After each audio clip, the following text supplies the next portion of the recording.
Hey, Alexandra. It's good to see some familiar names.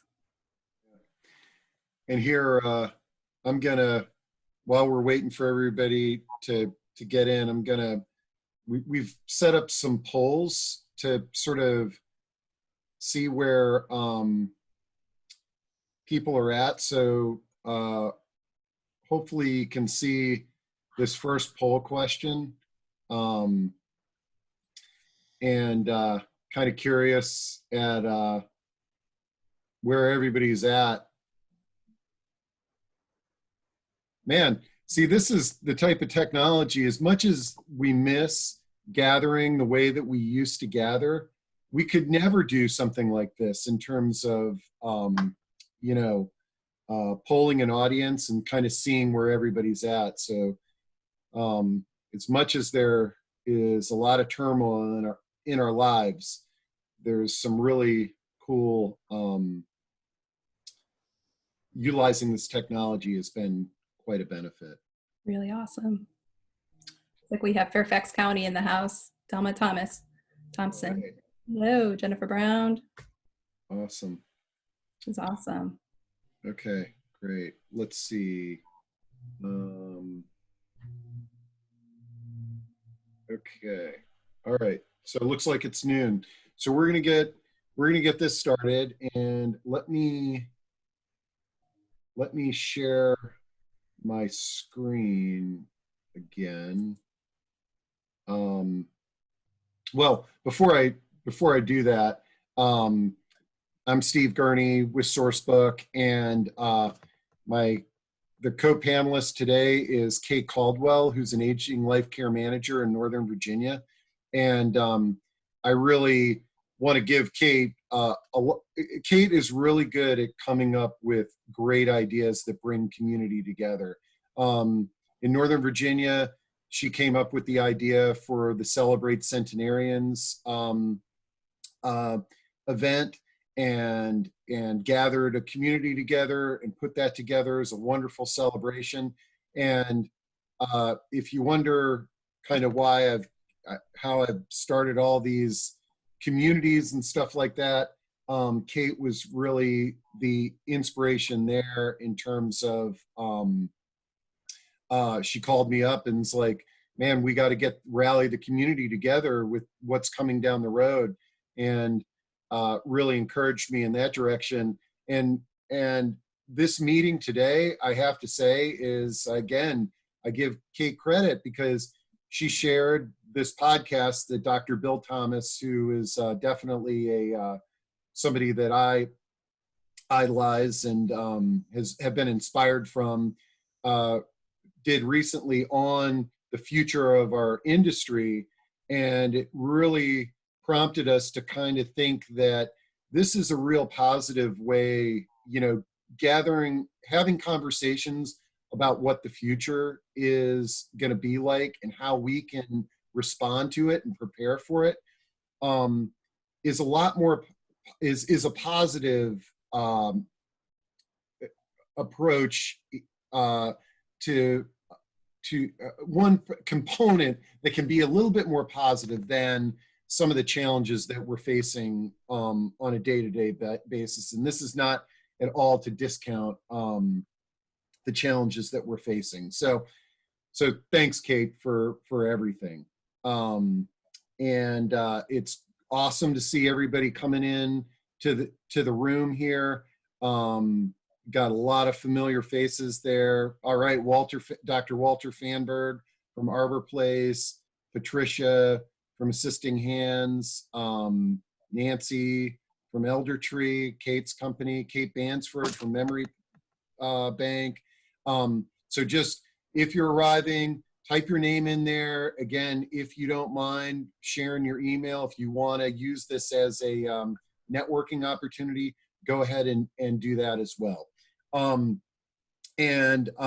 This is Kate and I's vision for today is that this is hopefully going to be an open brainstorming, idea generation type meeting, and what we hope to be the first of many down the road. So hopefully some of the ideas that we dig into today and discuss can be their own webinar discussion, weeks down the road. So I'm recording this so that we can kind of go back and recount that. Kate, do you have anything that you wanted to add? Yeah, I just, I am so excited to have this conversation today. And thank you so much, Steve, for inviting me to be a part of this. Dr. Bill Thomas, if anyone has not heard of him or, connected with any of his work, Eat an Alternative, Greenhouse Project, and now the Minka Project, take a look at it. It's, when I first heard the podcast, I was like, so excited. And I knew Steve, knew Dr. Bill Thomas. So connected with Steve on that piece. But, the first time I saw him speak, I was at a conference in San Francisco, getting my master's degree in gerontology. And I realized that was 20 years ago now, which sort of dates myself. But, just he, for me, has been a hero in the field and really just a leader. So I'm excited to have a conversation with everyone today about, what your experience is after hearing, what he is saying in the podcast, and also just as a community for us to come together and really talk about, what changes are taking place now, and then what that's going to mean for the future, for our elders, and how we can come together and just, make it as positive as possible, and, some really good changes. I know that right now there's a lot of forced changes, but I think in the future there's going to be hopefully some really good outcomes. Cool. Yeah, awesome.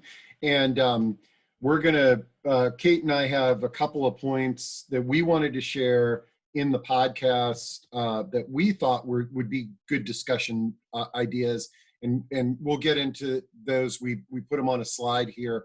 But I wanted to share this slide before we kind of get into the future vision, because ironically, this is a friend of mine who posted this on Facebook this morning, and he happens to have worked at 2 greenhouse projects, which are the Bill Thomas vision.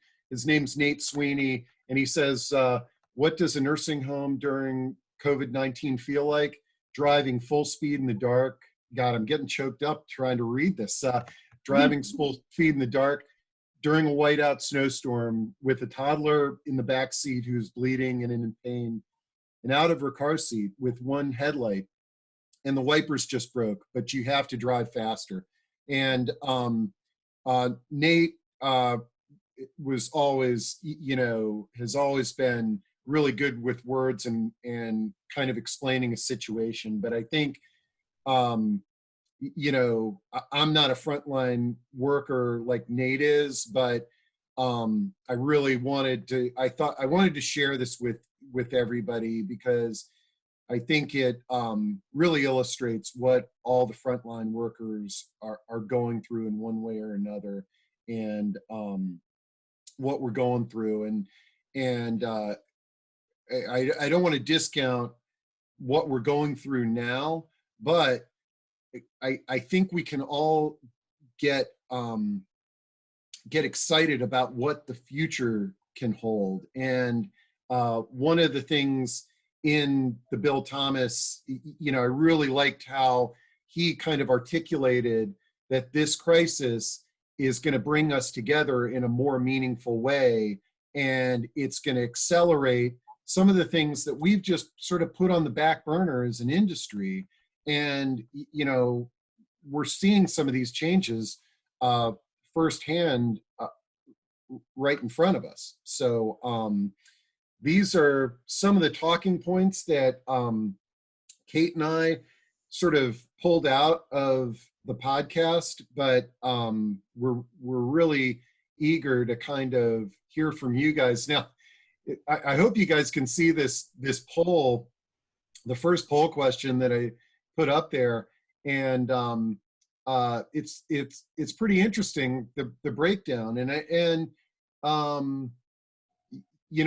I certainly feel like my world is completely different now, but when I think about it, there are aspects that are the same.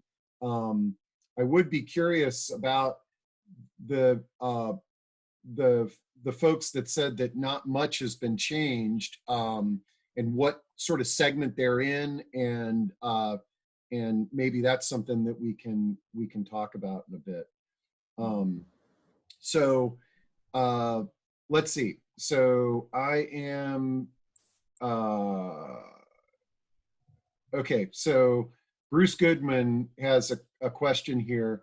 Do N95 masks need to be fit tested for home care agency staff in order to protect them with a positive COVID environment?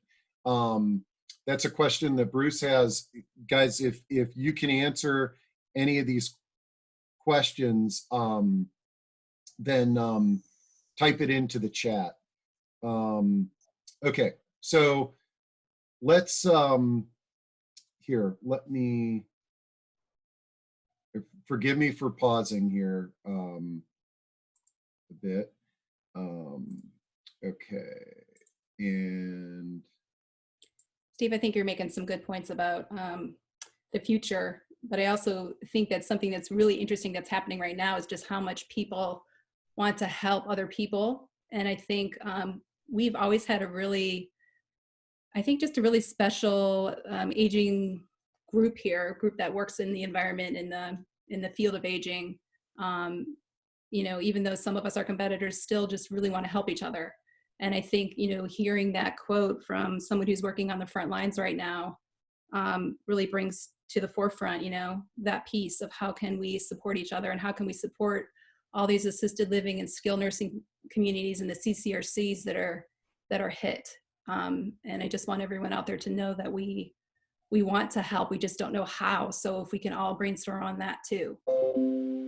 yeah, okay. I'll go back to where we were at. Yeah. So let's so there's a couple of ways that everybody can participate today. First, in under the participants box, if you open that up at the bottom of your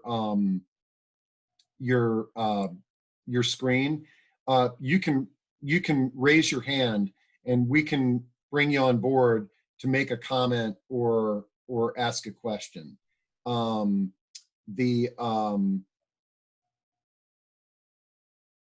Okay, so jump in on any of these topics. And again, I'm kind of babbling. I got a million screens open here, and I'm trying to It looks like the read and respond. Right now is about N95 masks, which is Yeah. definitely a question for more of a nursing question or something for the home care folks. My guess is. And because I want to get into brainstorming on the future, but because we're talking about the N95 masks, and Patricia says perhaps it could be sprayed with Lysol, not in a health environment, but just for grocery shopping or walking outside. Yeah, I think, actually, I did read some things on this. Know that ideally, the N95, the mask should not be reused. The problem is there's not enough masks, and so that's leading to a bunch of problems. But I would say, for those of you who are on the ProAging online community, we've stumbled into sort of a generous benefactor that has secured some masks from China, and they were just delivered to Reagan Airport today. And we set up a forum there, and he just wants these to be in the hands of senior providers. So if you go to the ProAging community and you fill out the forum, he will hopefully get those out to you. And when they arrive, if you want to make a donation, any donations he gets, he's gonna swing them back in to buying more masks, and hopefully that can help. Okay. All right. So let's kind of get into some of these topics here. the oh God, come on. Okay, and I'm gonna get Deborah. Deborah's got her hand I'm here. raised. Hey, Hi, Deborah. how are What you? what would you like to share? Well, I'm a senior advisor in my company's Senior Care Lifestyles, and I work with families on navigating them through care options, whether they want to remain in the home or start looking at assisted living, memory care, retirement homes. So my industry has been affected in that the assisted livings are on lockdown basically for outsiders, but they are still accepting new residents under very certain conditions. And the family were doing some creative things like virtual tours. And the family is trusting those of us that they come to say, I know you can't go in and do this tour, but I have other clients there. I can give you references. Well, we'll do a virtual tour, for you. And it's been interesting how they've all become very creative with what they can and cannot do. Some won't do anything. The majority of them now are starting to open up their doors, but the family can't come in. They can drop off furnishings for the rooms, but that has to be like 72 hours before the senior comes because the room has to be sanitized and then shut off. And then when the senior comes, they are escorted right to their room, and then they're under quarantine anywhere from 7 days to 14 days. So the process of getting them into the communities has changed, but it's still a need, and they still have to move from the hospitals and the rehabs to the communities because we're just going to get this bottleneck. They have to be able to discharge them, and now we're depending more and more on the social workers in the hospitals and rehabs to really be very open and honest with what is the health care of the senior, and to help the assisted living and myself determine, are they assisted living eligible or memory care? Because the assisted livings cannot go in and do their assessments like they typically do, send their nurses in. So they're really counting on the really directness of and giving of information from those in the hospital settings, because they're trusting that that information is correct and that they can do their assessments when they come into the community. Deborah, I think this is true, and that there are a lot of changes in the protocols around, moving transfers and admissions into assisted living and skilled nursing, and depending on what's going on in each of those communities with COVID. And I honestly think that we're going to continue to see, new protocols in that, and they may go on for quite a long time. Maybe, through the summer, maybe through the fall, we don't know. So this is a new world that we're all trying to navigate. Absolutely. And they're going to have to put some things into place, because they say once this peak is over, this isn't going to go away. Exactly. It could come back in the winter. And so they're going to have to really get the protocols into place. And really, they need to protect those inside these communities. Absolutely. But they'll have to accept residents as well. So they're challenged. They are challenged. So. Yeah, it is complicated. And I think that's why, like, in the when Bill Thomas talks about taking, like a Monopoly board and flipping it up in the air and seeing where all the pieces land, I mean, that it's going to be senior living for a while. It is. And we have to catch those pieces and figure out where they fit. Absolutely. Thank you. Steve, thanks for doing this. This is a great forum. Oh, you bet. Thanks a lot, Deborah. Mm-hmm. Okay. And all right. So I put another poll question up there, and it says, so let's kind of tackle the technology, some technology brainstorming. And I put a poll up there, and it says 88% of you guys have tried some new technology since this pandemic. What would anybody like to share, kind of like either what they've used, or for those folks, the 14% that have not tried any new technology since the things started? I'd be curious what are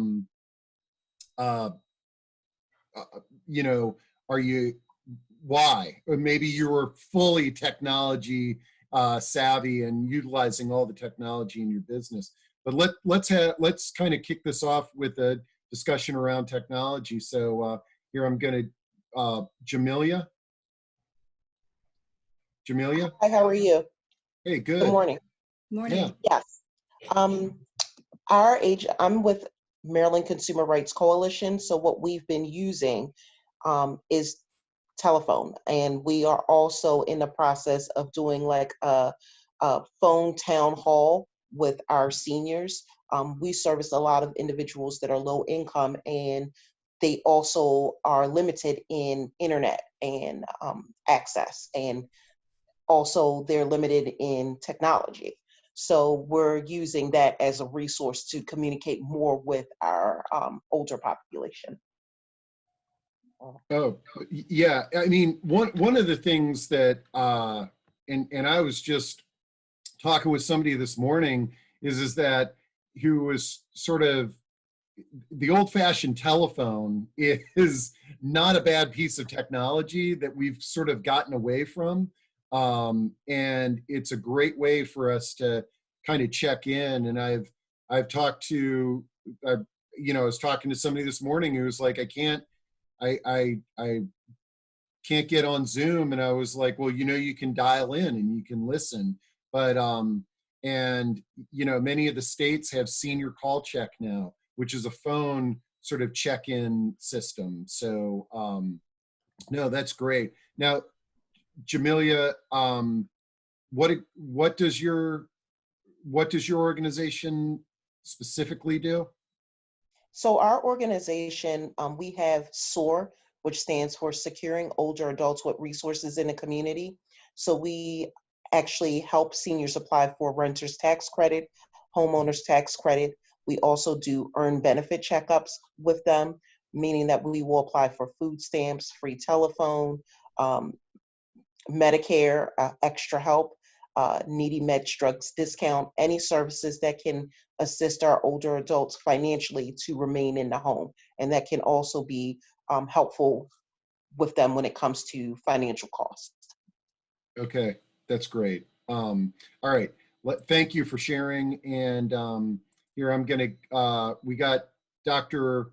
Walter Phamberg, who I'm gonna, Walter, can you hear us?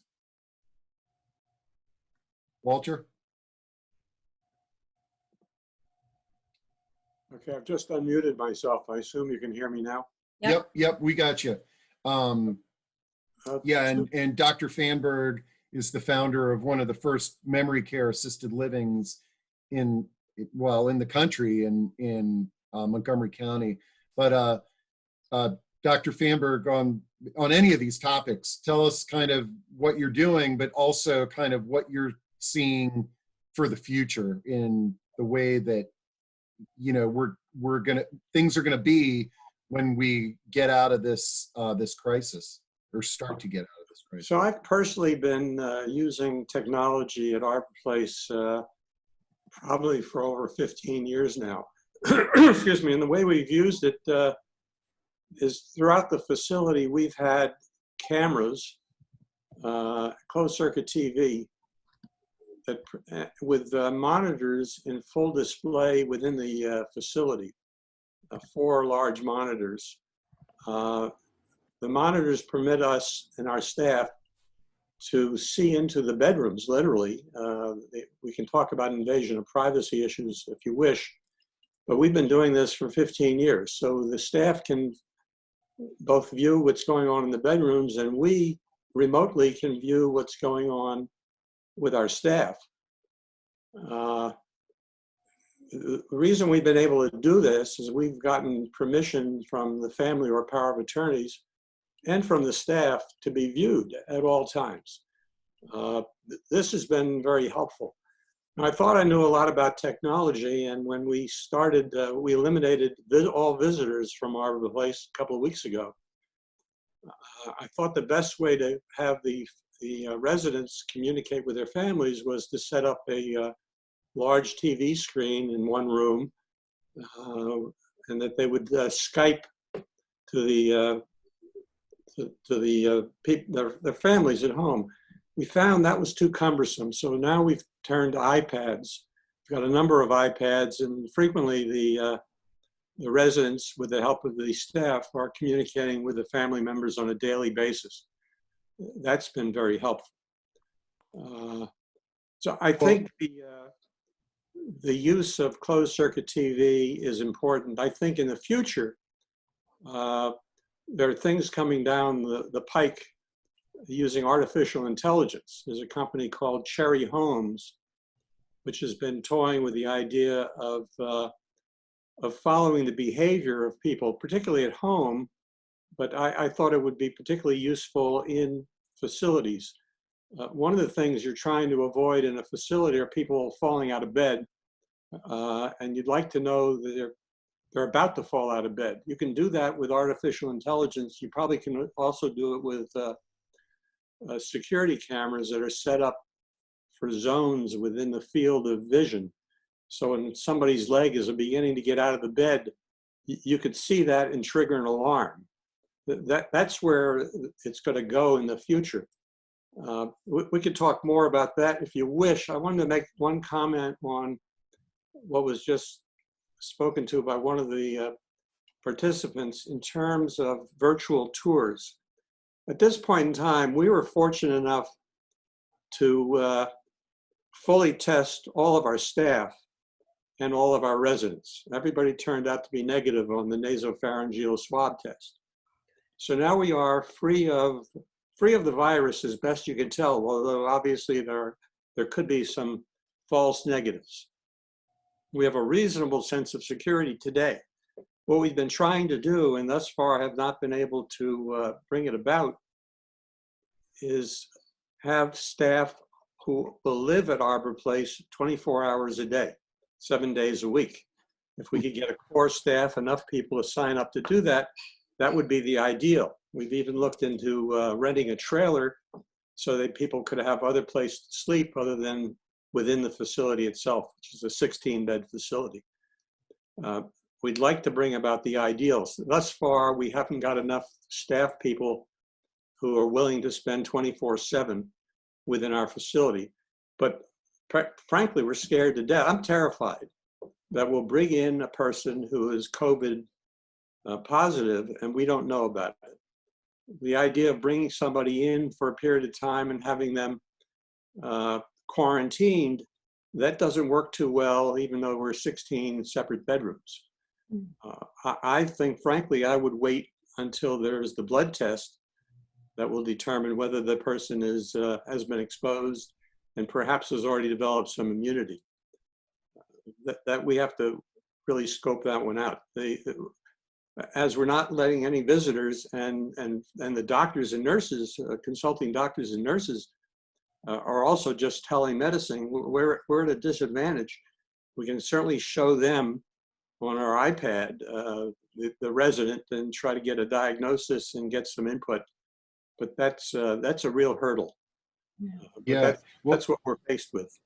Well, actually, you see our second bullet point here is workforce, and so I want to kind of transition into that. But thank you, Dr. Phamberg. And I wanted to address something that kind of relates to the Bill Thomas podcast. One of the things that he mentioned was that this crisis is bringing out the best in our field, but it's also pulling us out of the dark ages in technology.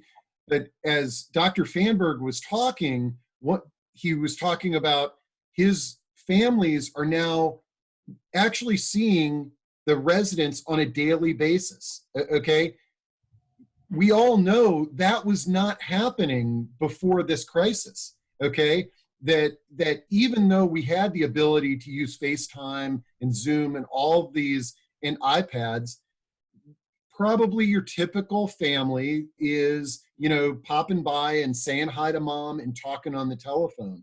And so I think this is an example of how, yes, we are doing this because it's a crisis, but we're actually in a different way, we're connecting with people on a more frequent basis in a different way. So that's kind of cool. I'm gonna I want to keep, all these topics open, and would love to hear from more of you on technology. But I want to throw out a question, and this is one that Kate and I came up with yesterday.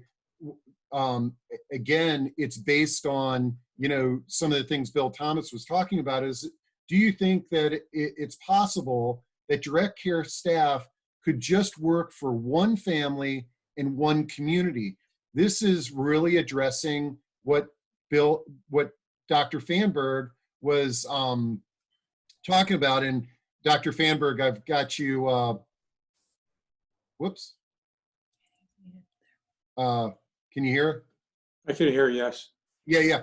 I wanted to sort of bring that question to the forefront, because it kind of addresses what you're talking about, is that, if you've got a home care worker or somebody who is working in your community and they've got 5 different jobs, these are opportunities to be contaminated. Did you have some thoughts on that? Absolutely. We put this issue to our staff within the last week. And we said, moving forward, anybody who worked at Arbor Place had to have no other job. We're working in no other community. If you looked at the article written on the nursing home in Kirkland, Washington, in terms of where the people, how did COVID-19 get there? It got there from staff. It also got there from staff who worked in other jobs. So we made it imperative, and we demanded that anybody who worked at Arbor Place would work exclusively at Arbor Place.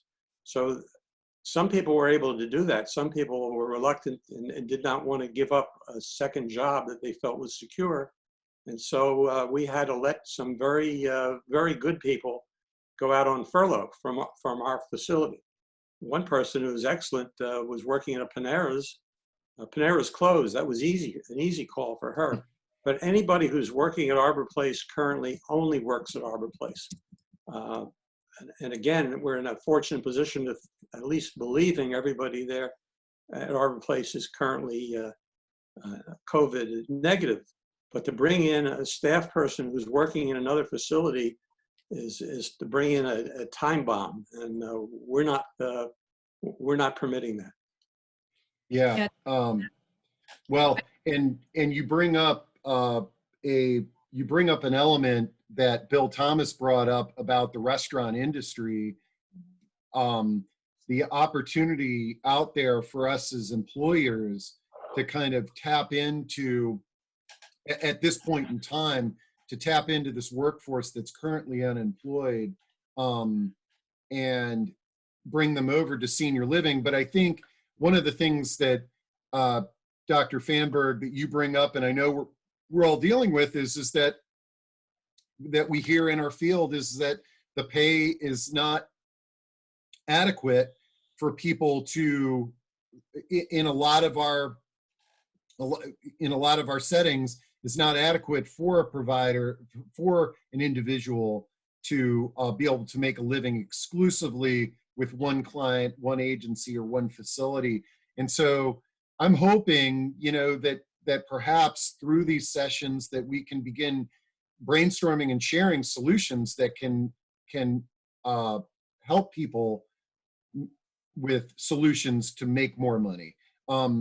Is there anything that you're doing specifically that can? What we've done is we've permitted the staff that signed on to do this. We've been permitting them to do a lot of overtime.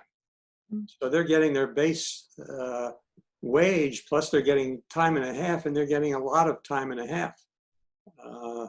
That's the only way we could bring that about. So people who are working a second job, they didn't have to work time and a half for us, although sometimes they did work time and a half. We're fortunate enough now that anybody who has agreed to work only for us, they're getting a lot of time and a half. So they're making good money as compared to what they were making before. You had mentioned, I mean, you're fortunate because you've got a smaller census and staff than maybe larger communities, and that you were able to do the testing on all staff and residents. But we Do have you? small staff, but we have a small place, but we've got a lot of staff. Oh yeah, no, I didn't. Yeah, but We literally tested about 40 people. So we have on a the lot of staff, a lot of staff who are part-time, and yeah. currently we're at 13 residents. But Do you have a resource for those that might be on the call to, for testing, like, or can you give? The lab that we used was Cirrus, CIRRUS. And I think the distributor of that was ProAging. But we were fortunate enough to get enough tests to test everybody. I know that was being given out in small packaging, a small number of kits, but we were fortunate enough to do that. The answer to what's going on now for all of us is a simpler test. The blood test is simpler than the nasopharyngeal swabs. I mean, that was that worried us. We really were worried about how our residents would tolerate it. We liberally gave out some Ativan to the residents who we thought would need it, but it went very smoothly. We did it in two parts. We did it in the morning for about 20 people, and in the afternoon for another 20, and managed to get roughly, it's about 40 people. Yeah. There's some great comments. If you haven't sort of read the comments in the comment box, some really great comments and thoughts on staffing, and one, you know, that in home care, the one family model would work if we could guarantee a caregiver could get 40 hours a week.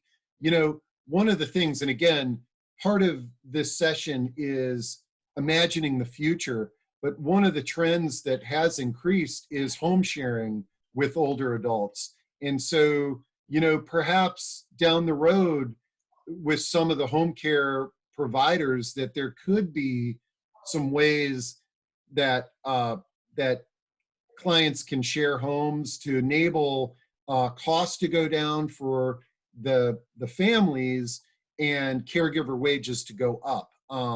So that's a good thought. So guys, raise your hand if you've got anything that you'd like to share. Also, the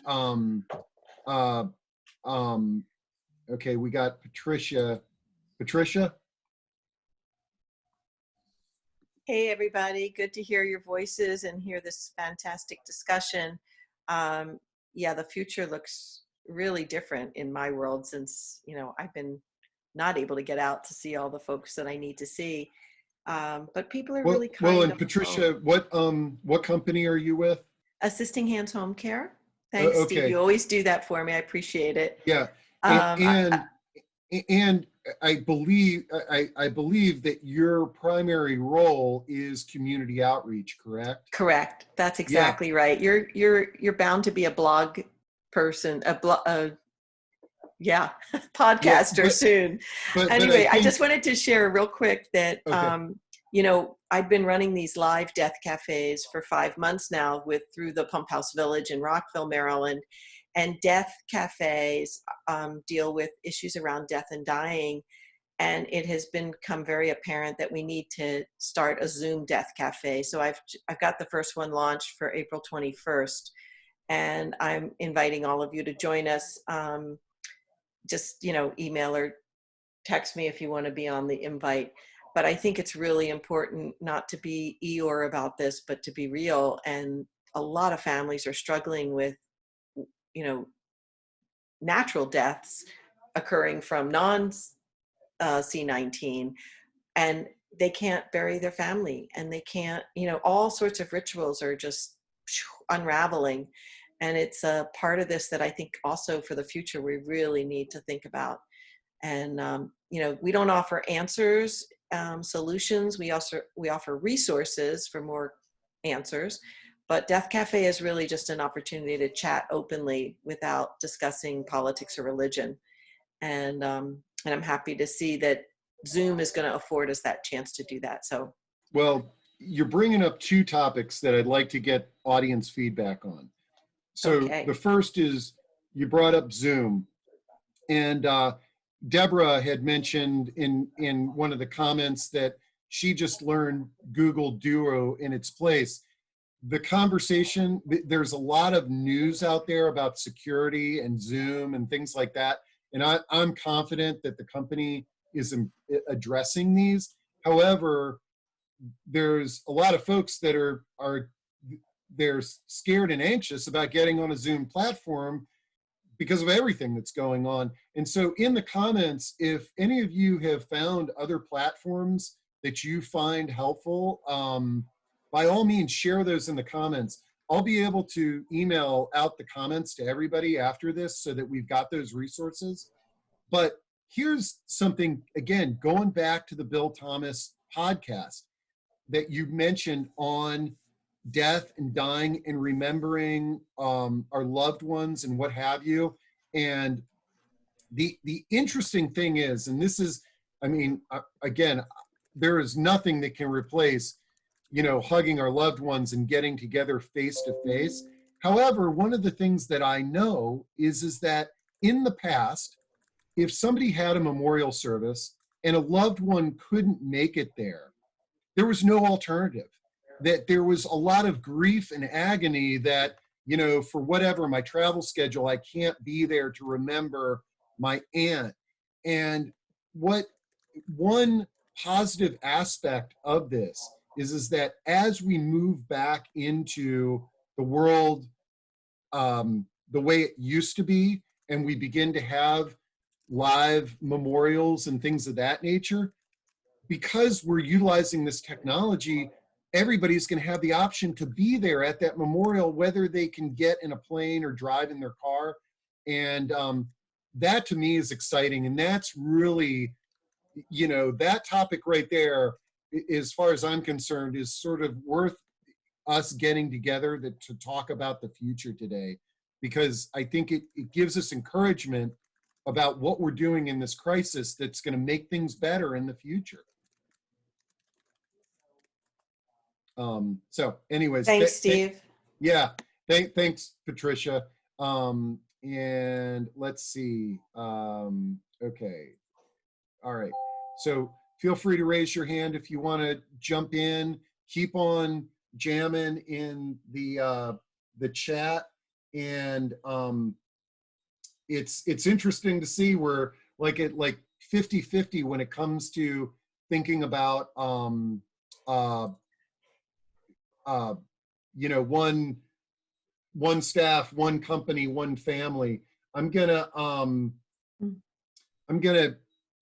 Kate, jump in there if you got anything to Yeah, I think that's going to be a really big issue for our field in general, is really trying to figure out the caregiver shortage in combination with now only one caregiver per community or home.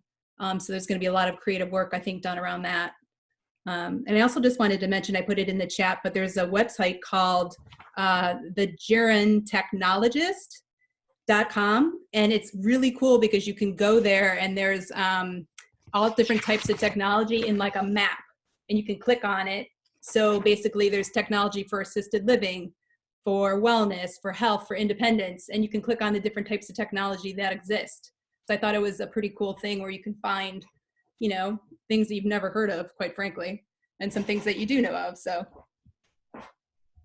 the let's see, Jamila says, many people don't work in healthcare but provide care to seniors, example, caseworkers, social workers. What recommendations would you have for those outreach workers after this pandemic? What precautions should they take when working with these seniors moving forward? Well, again, I don't have the answers, but I love the question.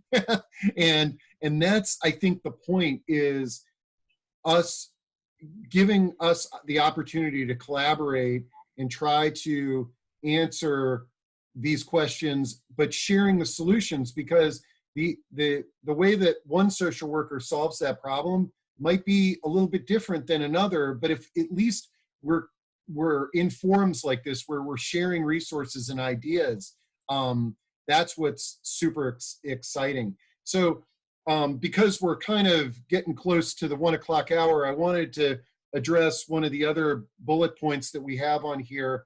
And in the podcast, Bill Thomas basically felt like he felt that the senior housing options that are more sort of amenity rich, high end, and more focused around the leisure concept, similar to, you know, active adult communities and things of that nature, will probably, when we kind of get out of the woods with this, is going to be the segment that is challenged more. And I've got a poll up there that shows that most of us, you know, tend to agree with this. I think this also sort of combines with another thing that was mentioned in the podcast, is where we really, you know, there's the traditional healthcare system, and then there's the senior housing system, and they're separate, and, you know, hopefully they can become to be more integrated, because senior housing is truly providing healthcare. Okay, and actually, it's providing healthcare with a lot of extra bells and whistles that you don't get in traditional healthcare. When you think about, you know, your experience when you're in a hospital, it's just pure healthcare. And one of the things that our industry is really good at is providing a better experience for our clients that address the, you know, I mean, Bill Thomas is really keen on addressing loneliness, helpless, and boredom. And if any of us have spent any time in a hospital, you know those three elements are front and center. And we've worked very hard on creating solutions that address those. But what I can see is that the traditional healthcare system could potentially learn a lot from us in our field, and that could bring us together in a more meaningful way. Let's see. Kay Bansford, as daily money managers, we reach out early and let our clients and families know we would be moving our services online and set up permissions and security to help manage bills and finances and not come to our client's home. We can still call and talk to our clients and keep them involved. We're still adapting, but finding ways to keep our clients empowered. Yeah, I mean, thanks for sharing that, Kay. On one of our calls last week, I think one of the things that we're seeing is that as we're getting through this crisis, is that there are situations where we have to visit somebody. And there's situations where we can work around, as Kay has talked about. And I thought a great example was the podiatrist that was on the call, and she said, look, I can handle a lot of the things that with my clients, I can help them using digital and telemedicine. But when it comes to removing an ingrown toenail, I've got to suit up and make a visit, you know? And so I think that's what I see a lot of us are doing is that we're figuring out ways to work around visits when possible, but then when necessary, we suit up and we make a visit. Kate, anything on the comments that is catching your attention? And by all means, guys, raise your hand if you want to jump on and share what's going on in your world. We'd love to hear from some more of you.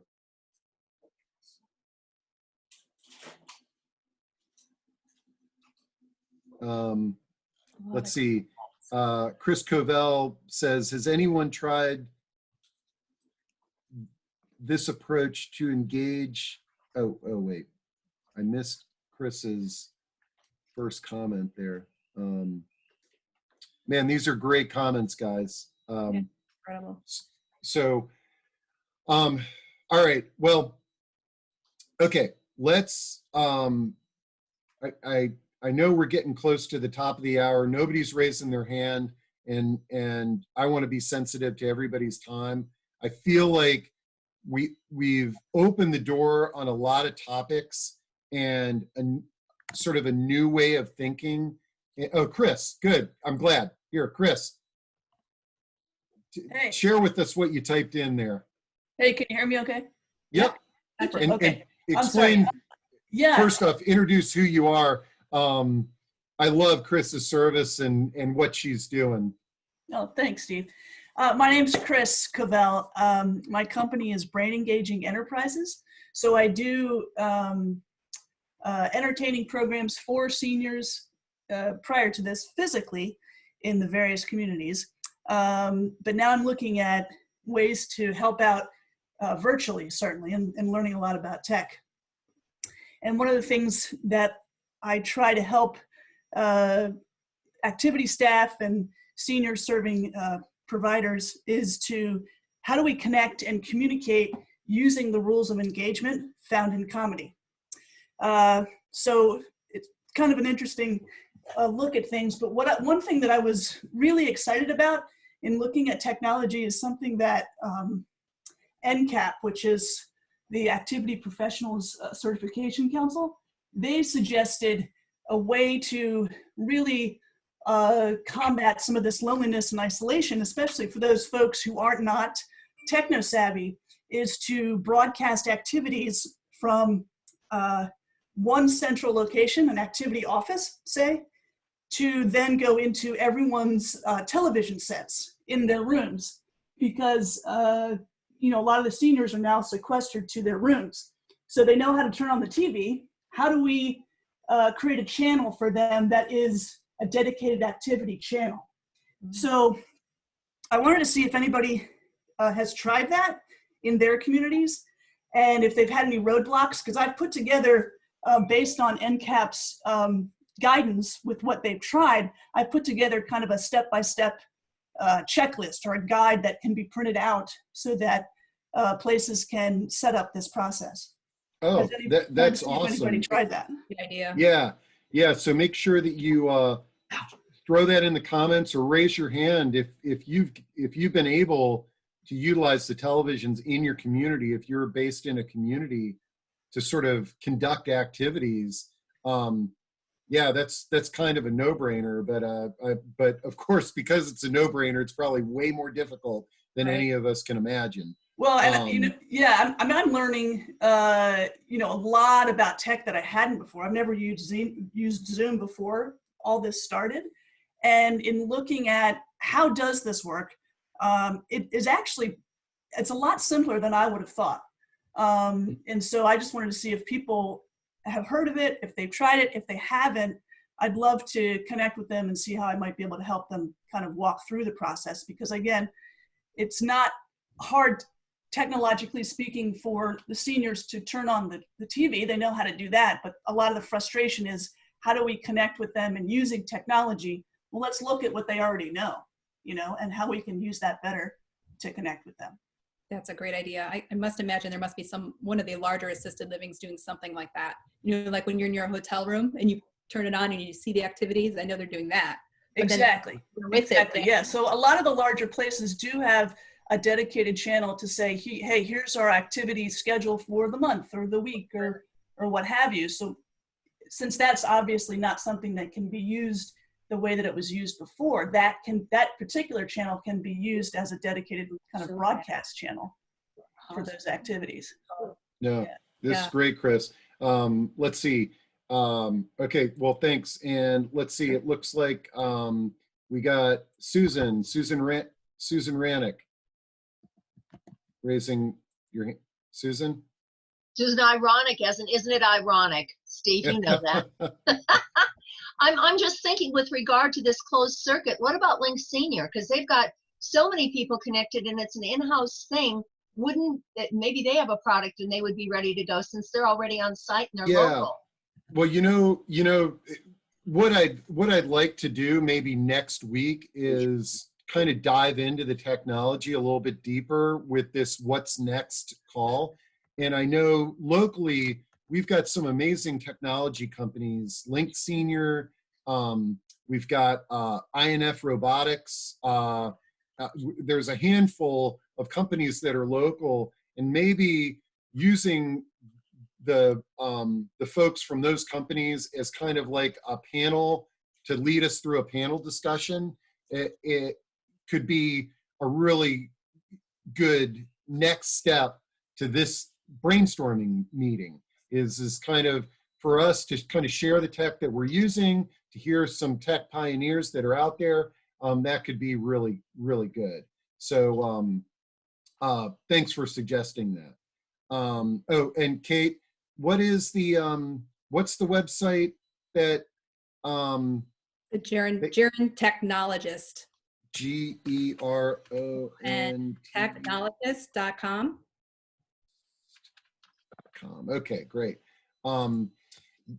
Okay, well, guys, Steve, it'd be great to do one on the workforce. Like if we could do another one of these possibly on brainstorming about, how we're going to deal with what creative solutions are we going to come up with to help support that. Absolutely. I think so too. And guys, again, with this session today, I feel it's been super empowering and productive. We're just trying to sort of bring folks together and to have a dialogue on how can we work together to imagine the future, to better respond to rapid change that is sure to come. One of the things when you watch the news, they're talking about, opening the country for business again, but the high probability that we're going to have to shut the door. And if we can work together as a community to create solutions so that we're able to respond better in the future, it's really exciting. So email me, email Kate. I'm going to try to set up the ProAging community so that we can really have some meaningful dialogue around this topic moving through the future. And it'll be exciting to see what can happen over the next weeks and months. Can we kind of move together as an industry collectively?